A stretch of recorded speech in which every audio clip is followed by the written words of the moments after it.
Hey guys, subscribe for daily content, and if you're shopping for gear, make sure you check out the description for the newest items at some of the very best online retailers. There's also links for some of the items that I personally recommend. Thanks!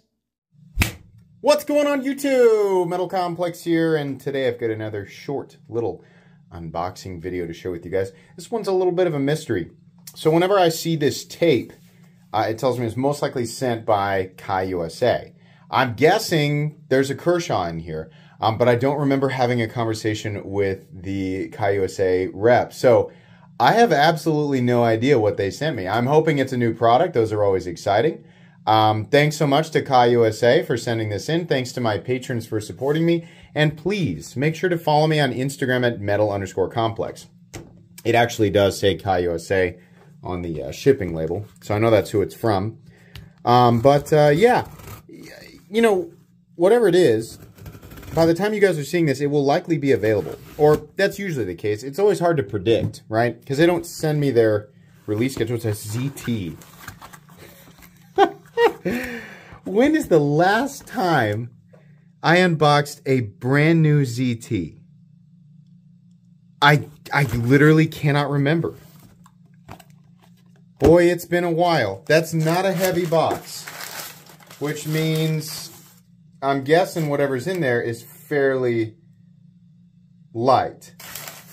Okay. Interesting. I'm not even going to look at the description. I just want to get into it and see what it is. We're at a time period now where I'm more excited to see a Kershaw than I am a ZT, and it's not.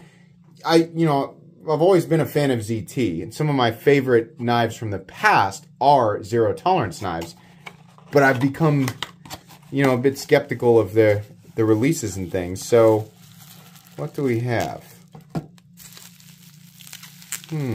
Okay. Definitely a bit on the smaller side, but let's get in there and see what we got here. Okay, we got tumbled titanium. It is a frame lock, and we've got carbon fiber on the front. We have a bronzed pivot there. Looks like one side is solid carbon fiber. Is there a line? I'm not seeing any liner in there. One side solid carbon fiber, and the other side is titanium. We've got something in MagnaCut 0545.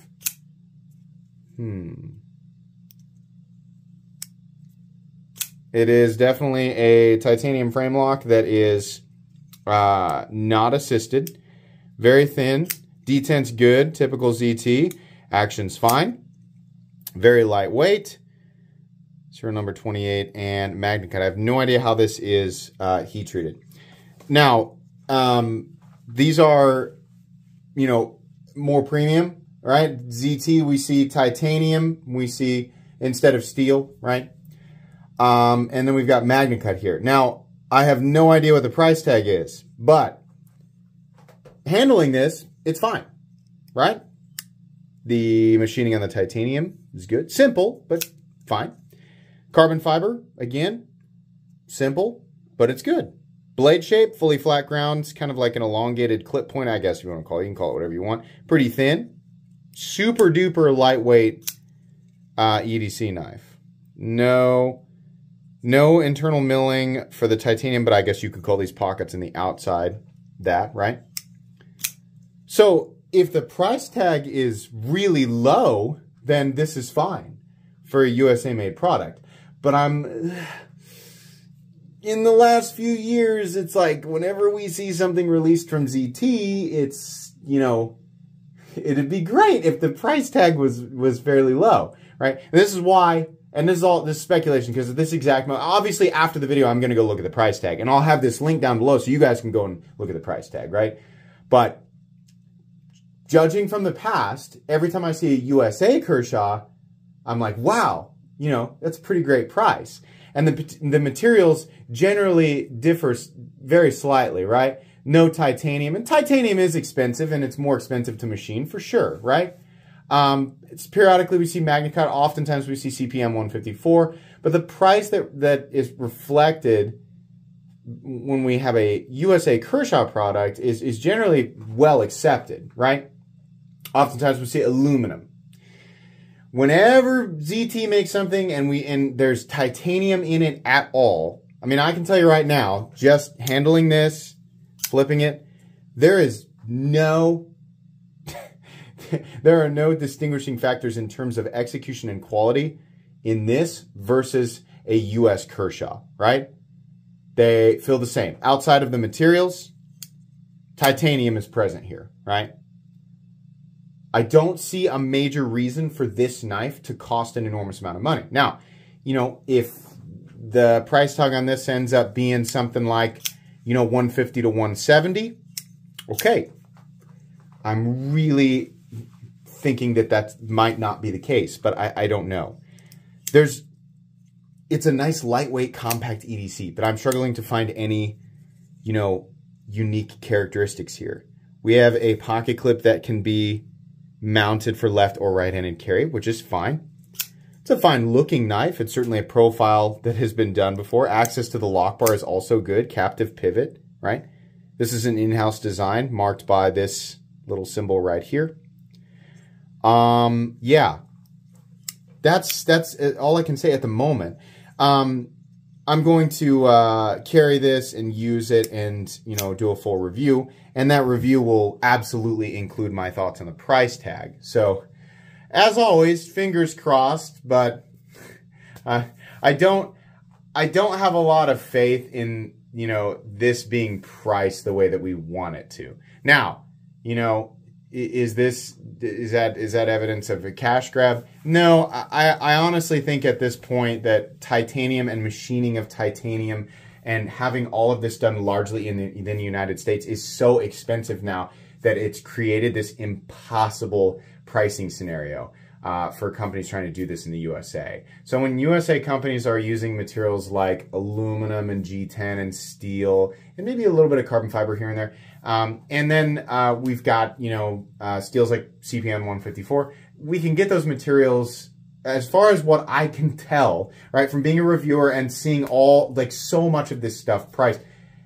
These materials can be, you know, priced reasonably. I mean, here lately we had Kershaw do the Launch 16. That was aluminum with some TragTech and CPM M4, right? Very good build quality. In fact, execution is indistinguishable from this. This is very nice, right? What was that knife priced at? 150, 160, something like that? Hey, that's great, right? So, in my head, does a piece of titanium on one side and the presence of MagnaCut bump the price dramatically? A little bit, maybe, but not a lot. Shouldn't be.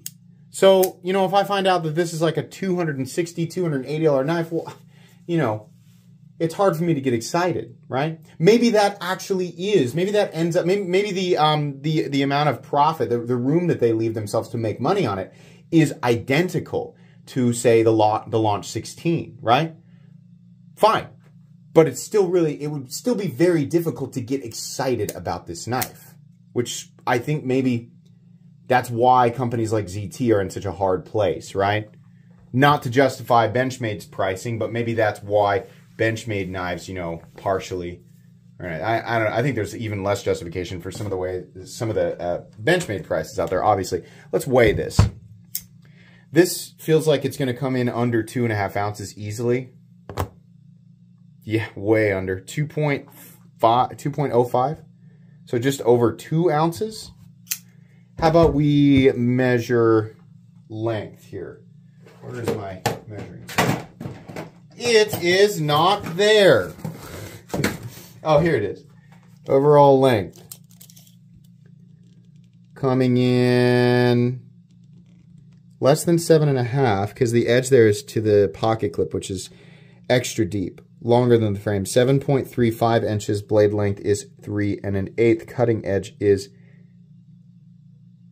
that right? Yeah. The cutting edge almost lines up perfectly with the tip of that scale right down the middle of the frame. So 3 1/8 to a 3 1/4 inch blade. If you measure down here, probably get 3 1/4 inches. Okay. Another small knife release from ZT. I can't say I'm super excited about this. Right? I'm sure you guys can tell. This isn't the most exciting thing I've ever handled from ZT. I was excited to get a ZT box, but I knew it was going to be a small knife. right away. Build quality is fine. You know, like I said, if this knife comes in at a reasonable price, then great. I just don't have a lot of faith that that's actually going to be the case. So, anyways, this is not a review. It's just an unboxing and first impressions. Give me some time to carry it, experience it, and then I'll upload my final thoughts and a full comprehensive review. Thanks again to Kai USA for sending it in for me to take a look at. Please make sure to follow me on Instagram at metal_complex. If you enjoyed this video, leave a like. If you'd like to check out my other content, I do, of course, have lots of videos of knives that are either expensive or inexpensive that I do or don't like. So check those out. And if you enjoy all my content, go ahead and click on that Metal Complex logo right there and subscribe because there's definitely more coming. Thanks again for watching, everybody, and have a great day.